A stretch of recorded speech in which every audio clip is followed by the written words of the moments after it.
It seems that Democrats who have been leaving government service have created their own Equal Employment Opportunity Commission.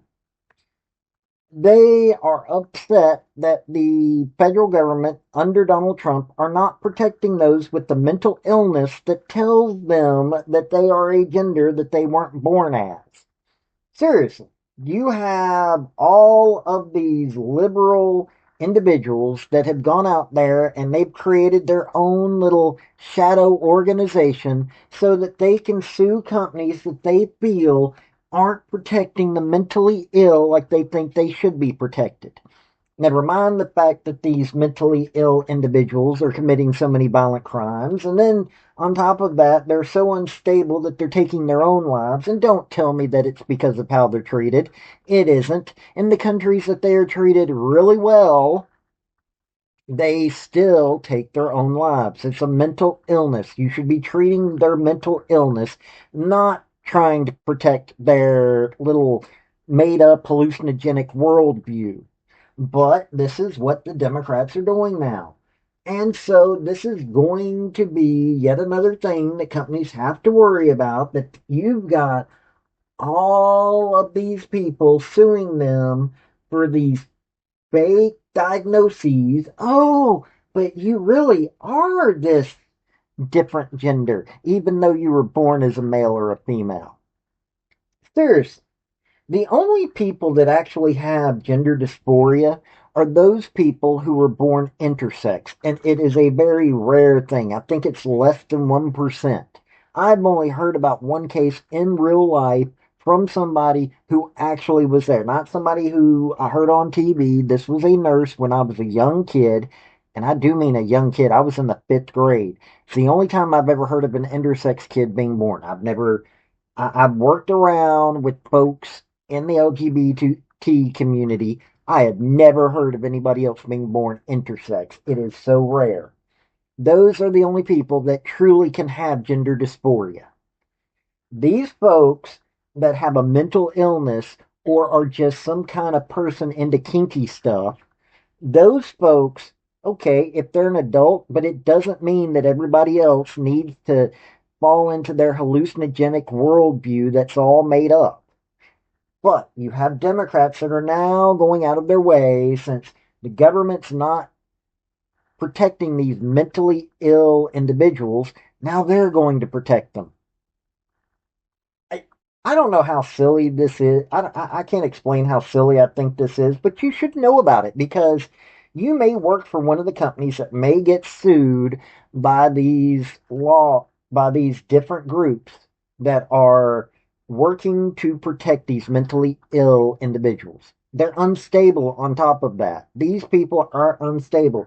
You keep seeing it in the news. Every time you hear that somebody's taken their own life, you're hearing about it.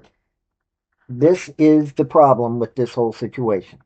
But hey, before I get into it, I'm going to read to you a story from HR Dive. It is a interesting little newsletter. But hit like, hit subscribe, and also I've got a Patreon, so my link tree in my description. I've got links to my other stuff as well, and I've got YouTube memberships. Now let's get into this. Hey folks, now that you're at my channel, there are 4 things I would love for you to do. The very first thing is think. Now, I'm the type of person that's not wanting Hobbes's Leviathan. I am not wanting a Maoist or Stalinist government. I am wanting freedom for everybody. So, what I cover, I want you to think about those things. Next, hit like, hit subscribe, because it really, really helps me out. Now, let's get back to the video. 1 year ago, former employees of the U.S. Equal Employment Opportunity Commission came together with the mission to find lawyers to take on cases alleging discrimination against transgender workers that the agency had dropped. In one fell swoop, EEOC in early February 2025 moved to dismiss pending gender identity bias lawsuits it had filed on behalf of workers during the Biden administration. The lawsuits reflect the policy positions of the newly installed Trump administration. Within a week, a group of 7 former agency officials have mobilized. We want to make sure that workers were not harmed by that dismissal and that we could help ensure they had private counsel to represent them, said Jenny Yang, a partner with Alton Golden and former EEOC chair.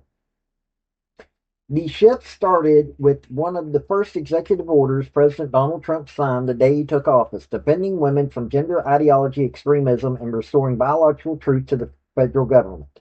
Then acting chair Andrea Lucas said EEOC would focus on rolling back the Biden administration's gender identity agenda in accordance with the order. The agency swiftly moved to stop its employees from processing claims alleging sexual orientation and gender identity-based discrimination under Title VII of the Civil Rights Act, later resuming consideration of claims involving hiring, firing, and promotion in accordance with the 2020 U.S. Supreme Court ruling Bostock versus Clayton County. It also moved to have gender identity-based claims in litigation, at least 7 cases dismissed. EEOC said in one filing that it continued litigation of lawsuits may be inconsistent with the order, as well as Office of Personnel Management guidance directing federal employees to comply with it. Those on the other side of the aisle disagree. The EEOC is simply wrong on the law, said Jocelyn Samuels, former EEOC vice chair. What EEOC in this administration is doing is extraordinarily damaging to the standard of equal opportunity and the equal opportunity laws, to the goal of those laws to ensure that people can work in workplaces that are free from discrimination, and to the enforcement activities of the agency. But this may be more than a typical partisan disagreement. As administrations change, it is normal for some to be more committed to the enforcement of civil rights on behalf of minority groups than others, said David Oppenheimer, clinical professor of law at the University of Cal Berkeley School of Law. It's completely understandable when a president is elected who has not made civil rights enforcement a priority in his campaign that he may not make it a priority in his administration, Oppenheimer said. This is wholly different. This is an attempt to set back the gains of the civil rights movement and to elevate income and opportunities for white men at the expense of everyone else. See, this is the stupidity of these people. It's not about white folks. It's about the simple fact of these people are mentally unhinged, and you're defending them. But whatever. From that first meeting to help find representation for the allegedly aggrieved workers who EEOC would no longer represent, the group of former agency employees saw a void to be filled. I felt a personal sense of responsibility that those individuals who brought those charges and who the EEOC brought the cases for, that they weren't just left out in the cold and abandoned by the agency, said Carla Gilbride, former EEOC General Counsel and Deputy Director of the Litigation Group at Public Citizen, a nonprofit consumer advocacy organization. Through outreach to the private bar, the former agency workers were able to find people to move forward and to intervene in cases and represent the individual, Gilbride said. Without the Civil Rights Agency to inform workers of their rights when facing gender identity-based discrimination, or to ensure employers understand their responsibilities to prevent such discrimination, there's a critical function the group would take on, given the EEOC's abdication of its responsibilities to do so, Samuel said. And the group, now known as EEO Leaders, was created. Today, EEO Leaders comprise a dozen former federal officials, both from the EEOC and the U.S. Department of Labor's Office of Federal Contract Compliance Programs, who served across multiple administrations. The all-volunteer group meets weekly over Zoom to identify potential upcoming actions by EEOC, DOL, and the U.S. Department of Justice and determine which they can productively weigh in on, Samuel said. Chai Feldblum is the conductor of the train. She keeps us on track, Samuel said. Okay, there's a lot more to this article, but you're starting to get to see here these EEO leaders are basically clogging up the federal judiciary with garbage lawsuits. So this is what this situation is. It really is. It is, you have a bunch of scammers who are wanting to destroy common sense by defending people who are mentally disturbed, and this is going to cost money. It's going to cost the companies that they are having trash lawsuits being put against them, these companies are now going to have to spend money to have to defend themselves against these trash lawsuits. And then add on top of the fact of you have so many garbage federal judges out there, thanks to the Biden administration, Obama administration, even Bush administration, and sadly, even the first Trump administration put forth garbage lawyers because they were going with mainstream Republican ideas. And now you have the ability to destroy companies because somebody has a mental illness. That's what this is all about. You're destroying companies because somebody with a mental illness that should put them in a locked behind a padded cell door has instead been working at a company, has been harming that company, not to mention people are at risk from these people, not to mention they themselves are at risk from themselves. This is what's going on in the world. And you've got other countries out there that are teaching their kids how to be leaders, how to defend themselves, how to defend their ideals. Or you've got some countries that are just training their citizens how to be straight up deadly.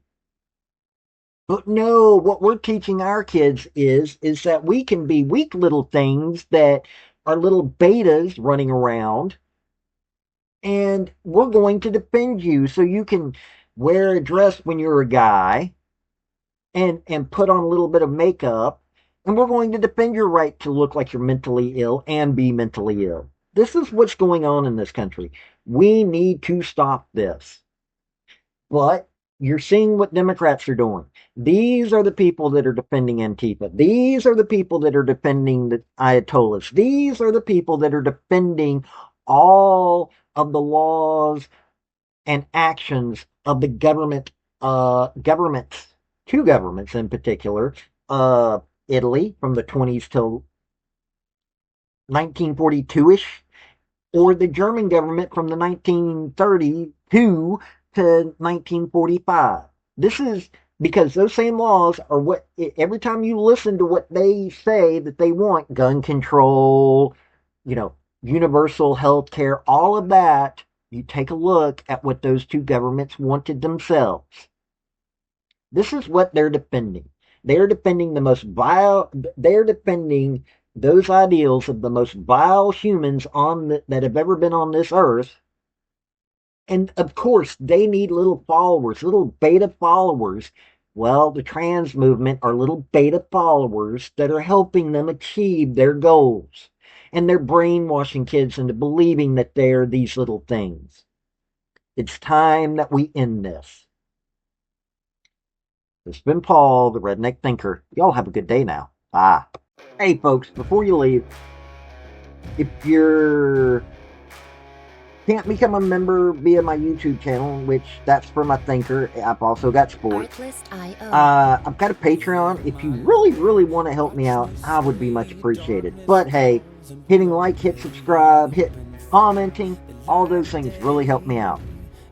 Have a good day.